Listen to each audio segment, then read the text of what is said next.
Hello learners, welcome back to my channel let's click exam पैप। तो आज हम उसी सीरीज को जो कि हमने अभी कल ही एस्टेट के पीवाईक्यू डिस्कस किए थे। So on demand because student demanding so much कि हमें पीवाईक्यू करने हैं ताकि हमारा एग्जाम क्वालिफाई हो जाए। बिकॉज देखिए, ये सबसे इंपॉर्टेंट स्ट्रेटेजी होती है आपकी पीवाईक्यू करना, यानी ये प्रीवियस ईयर के क्वेश्चन पेपर को सोल्व करना, क्योंकि मोस्टली क्वेश्चन इसी में से मिल जाते हैं। देखिए, होता क्या है कि या तो एलसीटीएस क्वेश्चन आ जाएगा आपका बिल्कुल सेम, या फिर उसी क्वेश्चन में से थोड़ा बहुत पॉइंट्स को घुमा फिरा कर आपसे पूछा जाएगा। तो दोनों ही केसेस में फिलहाल हम पीवाईक्यू कर रहे हैं कि जो एज इट इज क्वेश्चंस थे जिनके रिपीट होने के चांसेस ज्यादा हैं उनके बारे में अब हम डिस्कस कर रहे हैं। हमारी जो सीरीज है उन्हीं चीजों से रिलेटेड है, बट उन्हीं में से कुछ क्वेश्चन घुमा कर कैसे पूछे जाते हैं इसके बारे में भी हम डिस्कस जरूर करेंगे। देखिए, ऐसा नहीं है कि बिल्कुल वही का वही कॉपी पेस्ट आए। डेफिनेटली 4 to 5 क्वेश्चंस आएंगे आपके जो कि एज इट इज होंगे, बिल्कुल कॉपी पेस्ट टाइप के होंगे, बट उन्हीं क्वेश्चन में से उनको घुमा के कैसे पूछ रहे हैं उसके बारे में भी हम आपसे बहुत जल्दी ही डिस्कस करेंगे। उसके लिए उससे रिलेटेड भी वीडियोस अपलोड की जाएंगी। तो फिलहाल हम कल वाली सीरीज को कंटिन्यू करते हैं। कल हमने 10 क्वेश्चन किए थे जो कि बहुत ज्यादा रिपीट हो चुके हैं प्रीवियस ईयर के आपके। देखिए, ये जो क्वेश्चन है ये एचपीएससी की जो स्क्रीनिंग होती है आपकी, उसके साथ साथ एस्टेट के जो पीवाईक्यू है उन दोनों में से उठाकर लिए गए हैं, क्योंकि क्वेश्चन आएंगे तो दोनों में से ही आएंगे। तो चलिए आज डिस्कस करते हैं नेक्स्ट 10 क्वेश्चंस के बारे में। So the first one is your reserve is a yes. So reserve is a own capital, proprietary reserve, both या फिर none. So the answer will be one. Reserve जो आपका होता है वो आपकी ओन कैपिटल होती है। ठीक है। Question number 2, if a bill is accepted on 23rd November 2016 for 2 months, what will be the due date for payment of bill? देखिए, कोई भी बिल अगर इशू होता है तो जो डेट दी जाती है ना आपकी, जैसे कि 2 मंथ्स का बिल है आपका, तो 2 मंथ्स जैसे ही पूरे हो जाएंगे उसके बाद, जैसे 23 नवंबर है, 23 नवंबर के बाद 23 दिसंबर 1 महीना, फिर 23 जनवरी 2 महीने। ठीक है। उसके बाद 3 डेज का आपको ग्रेस पीरियड हमेशा मिलता है बिल की पेमेंट करने के लिए। तो एक्चुअली आपका जो है 23 नवंबर को आपका कंप्लीट हो जाता है 2 महीने का टाइम पीरियड। उसके बाद आप उसमें 3 डेज ऐड कर देंगे, 23, 24, 25, 26। So the right answer will B 26 जनवरी 2017। ये होगा आपका करेक्ट आंसर। ध्यान रखिएगा, हमेशा बिल की जो डेट दी जाती है उससे सही नेक्स्ट जितने भी मंथ्स के बारे में बात की जा रही है वो काउंट कर लीजिए, और उसके बाद उसमें 3 दिन ऐड कर ही आंसर करके आइएगा, क्योंकि 3 दिन का ग्रेस पीरियड हमेशा मिलता है। और अब देखिए इसमें प्रॉब्लम क्या है। Yes yes yes, this is not 26 January, this will be 25 January. By because yes, ध्यान रखिएगा, 3 दिन हमारे 23 नवंबर, फिर 23 दिसंबर, फिर 23 जनवरी, हमारे 2 मंथ्स यहाँ पे कंप्लीट होते हैं। फिर उसके बाद जब हम उसमें 3 डेज ऐड करते हैं, 23, 24, 25, 26, 26 को जाकर हमारा बिल की पेमेंट जो कि ड्यू डेट है वो होगी। But 26 January is your gazetted holiday, that means 26 जनवरी को हम रिपब्लिक डे सेलिब्रेट करते हैं। तो अगर ऐसी कोई भी ओकेजन, देखिए जो मेजर फेस्टिवल्स होते हैं ना, लाइक आपका इंडिपेंडेंस डे हो गया, रिपब्लिक डे हो गया, इस तरीके के, ऐसा नहीं कि कोई भी फेस्टिवल को आप काउंट करेंगे, बट जो आपके मेजर वन होते हैं उनको आप जरूर ध्यान में रखिएगा। अगर डेट उसकी पड़ रही है, यानी कि 26 की पड़ रही है, तो उससे एक दिन पहले का हम लेंगे, इसीलिए इसका करेक्ट आंसर होगा 25 जनवरी। ठीक है। सो ये क्वेश्चन कंफ्यूजिंग था, एक्चुअली पूछा ही इसीलिए गया था ताकि बच्चे मोस्टली 26 को टिक करें, क्योंकि जस्ट हमने अभी मिस्टेक। तो मेक श्योर कि ये 25 जनवरी 2017 ही इसका करेक्ट आंसर होगा because of Republic day. Next, a principle which entitles the promotion to get compensation for the work done। एक प्रिंसिपल जो कंपेंसेशन के लिए बोला जाता है, जिसमें अगर कोई काम हुआ है तो उससे रिलेटेड जो आपका प्रिंसिपल होता है, that is your quantum merit. ध्यान रखिएगा, ये वाला क्वेश्चन बहुत बार रिपीट हो चुका है, तो प्लीज इसका आंसर होगा आपका quantum merit. The next question, the individual who report unethical practices by their employers to outsiders are called. यानी कि जो आपकी कंपनी में वर्क करते हैं, आपके एम्प्लॉयज हैं, वही बाहर जाकर आपसे रिलेटेड कुछ नेगेटिविटी फैला रहे हैं, तो ऐसे जो पर्सन होते हैं उनको हम क्या नाम दिया जाता है, उन्हें हम कहते हैं, देखिए the answer will B whistle blowers. Options are trust, prosperity, work team, collective bargaining and whistleblower. So the correct answer will be whistleblower. उन्हें हम whistleblower कहते हैं, जो कि बाहर जाके जिस कंपनी में काम करते हैं उसी के लिए नेगेटिविटी फैलाते हैं, that is whistleblowers। Next question, a financial protection plan for executive in case they are serve from organisation.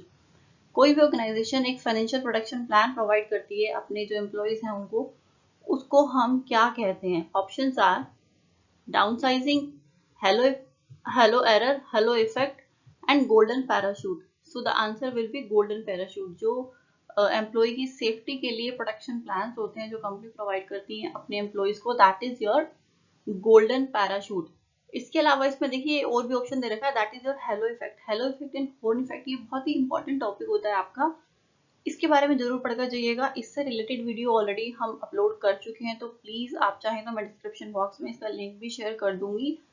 Hello effect और हॉर्न इफेक्ट ये बहुत इंपॉर्टेंट है। आप अगर यूजीसी नेट की प्रिपरेशन कर रहे हैं या फिर एचटेट एचपीएससी किसी की भी प्रिपरेशन कर रहे हैं तो उससे रिलेटेड क्वेश्चन आ सकता है। जैसे कि मैंने आपको अभी बताया कि या तो क्वेश्चन सेम टू सेम आएगा या फिर इस क्वेश्चन में से गोल्डन पैराशूट इसका आंसर था, हो सकता है हेलो इफेक्ट से रिलेटेड आपसे कुछ पुट कर लिया जाए, कोई क्वेश्चन पूछ लिया जाए। तो मेक श्योर कि आपको इनके मीनिंग भी पता होने चाहिए। बेसिकली जो 4 ऑप्शंस होते हैं उन्हीं में से ही कहीं ना कहीं घुमा के आपसे कुछ ना कुछ क्वेश्चन पुट किया जाता है। तो आप इसकी वीडियो जरूर देखिएगा। Hello effect versus horn effect बहुत ही इजी लैंग्वेज में आप उसे बस एक बार देखेंगे और समझ जाएंगे, ठीक है। Next question is the product life cycle stage in which a product sales start climbing quickly. ऐसी कौन सी स्टेज है जिसमें प्रोडक्ट की जो ग्रोथ है वो बहुत ज्यादा तेजी से बढ़ रही है? सो वो स्टेज होगी आपकी ग्रोथ स्टेज। देखिए प्रोडक्ट लाइफ साइकिल की 4 स्टेजेस होती हैं, आपको ऑलरेडी पता ही होगा। सो जिस स्टेज में बहुत जल्दी प्रोडक्ट जो ग्रो कर रहा है that is your growing stage, और you can say growth stage. So the answer will be growth stage. Next, factors that effect consumer buying power and spending pattern. कौन से ऐसे फैक्टर्स हैं जो कंज्यूमर की बाइंग पावर और उनकी खर्च करने की क्षमता के पैटर्न को इफेक्ट करते हैं?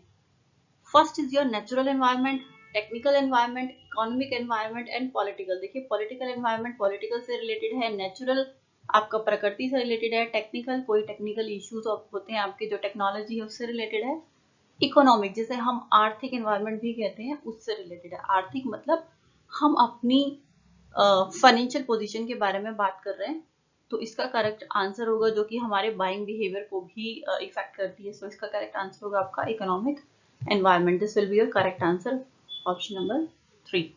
Next, which is not a source of recruitment. Recruitment मतलब जब जॉब के लिए बंदे सर्च किए जाते हैं उस प्रोसेस को रिक्रूटमेंट कहा जाता है। मेक श्योर एक क्वेश्चन ये भी पुट किया गया था कि रिक्रूटमेंट और जो आपका सिलेक्शन है इन दोनों में से पॉजिटिव प्रोसेस क्या है? देखिए रिक्रूटमेंट पॉजिटिव है और आपका सिलेक्शन एक नेगेटिव प्रोसेस है। होता क्या है, स्टूडेंट सोचते हैं कि सिलेक्शन मतलब कि बंदे का सिलेक्शन हो रहा है उसको जॉब मिल रही है तो this is a positive process. नहीं, सिलेक्शन आपका नेगेटिव प्रोसेस है। बाय बिकॉज रिक्रूटमेंट में क्या होता है, रिक्रूटमेंट में जो बंदे होते हैं ना हायर किए जाते हैं उनको जस्ट कॉल करके उन्हें बुलाया जाता है।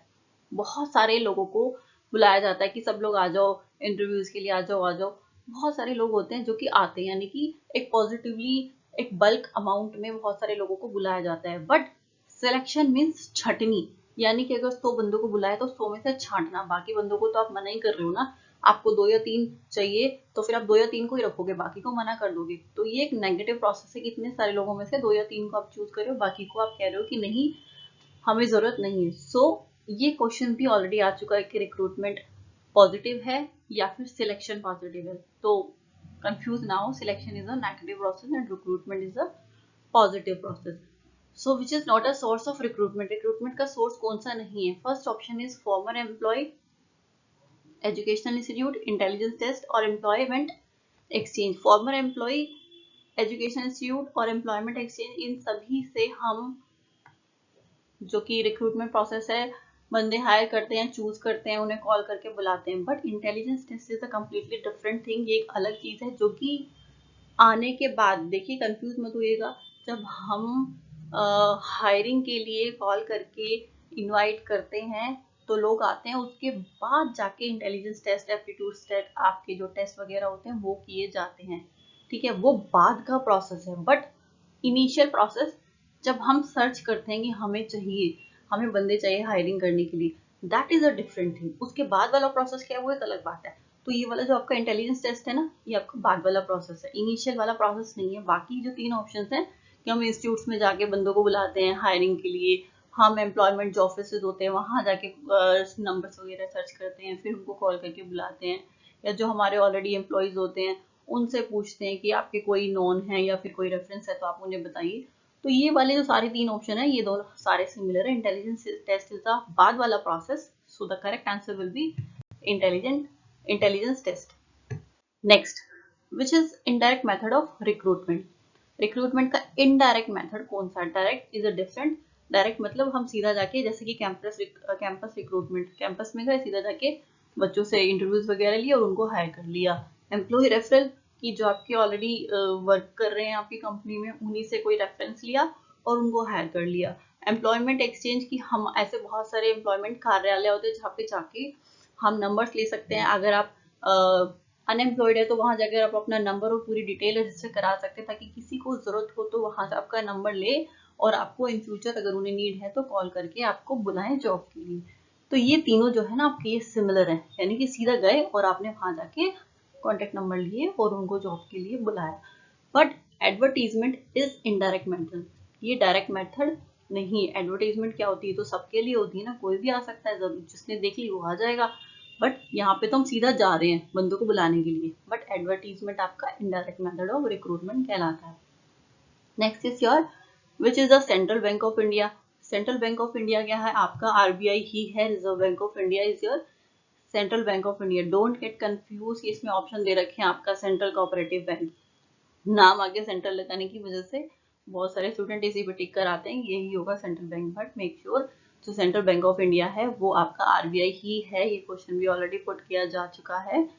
So these were just 10 questions जो ऑलरेडी एचपीएससी में, एचटेट में, सब में आ चुके हैं। अब इनसे रिलेटेड नेक्स्ट जो होगा वीडियो, उसमें हम एक प्राइसिंग से रिलेटेड जो टॉपिक है, 9 प्राइस स्ट्रेटेजीज हो गई या फिर प्राइसिंग की जो different different type of pricing strategies हैं उनके बारे में भी हम आपसे डिस्कस करेंगे, बिकॉज वो भी एक इम्पॉर्टेंट टॉपिक होता है अपने आप में, कि उससे रिलेटेड बहुत सारे क्वेश्चंस आ रहे हैं। अगर आप कहीं से भी उठाएंगे क्वेश्चन पेपर तो आपको बहुत सारे क्वेश्चंस उसमें से डेफिनेटली मिलने वाले हैं। तो फिलहाल ये सीरीज की 10 क्वेश्चन की, आगे हम जो इम्पोर्टेंट टॉपिक होंगे उसके बारे में डिस्कस करेंगे। If you like my video please subscribe my channel. Thank you for watching.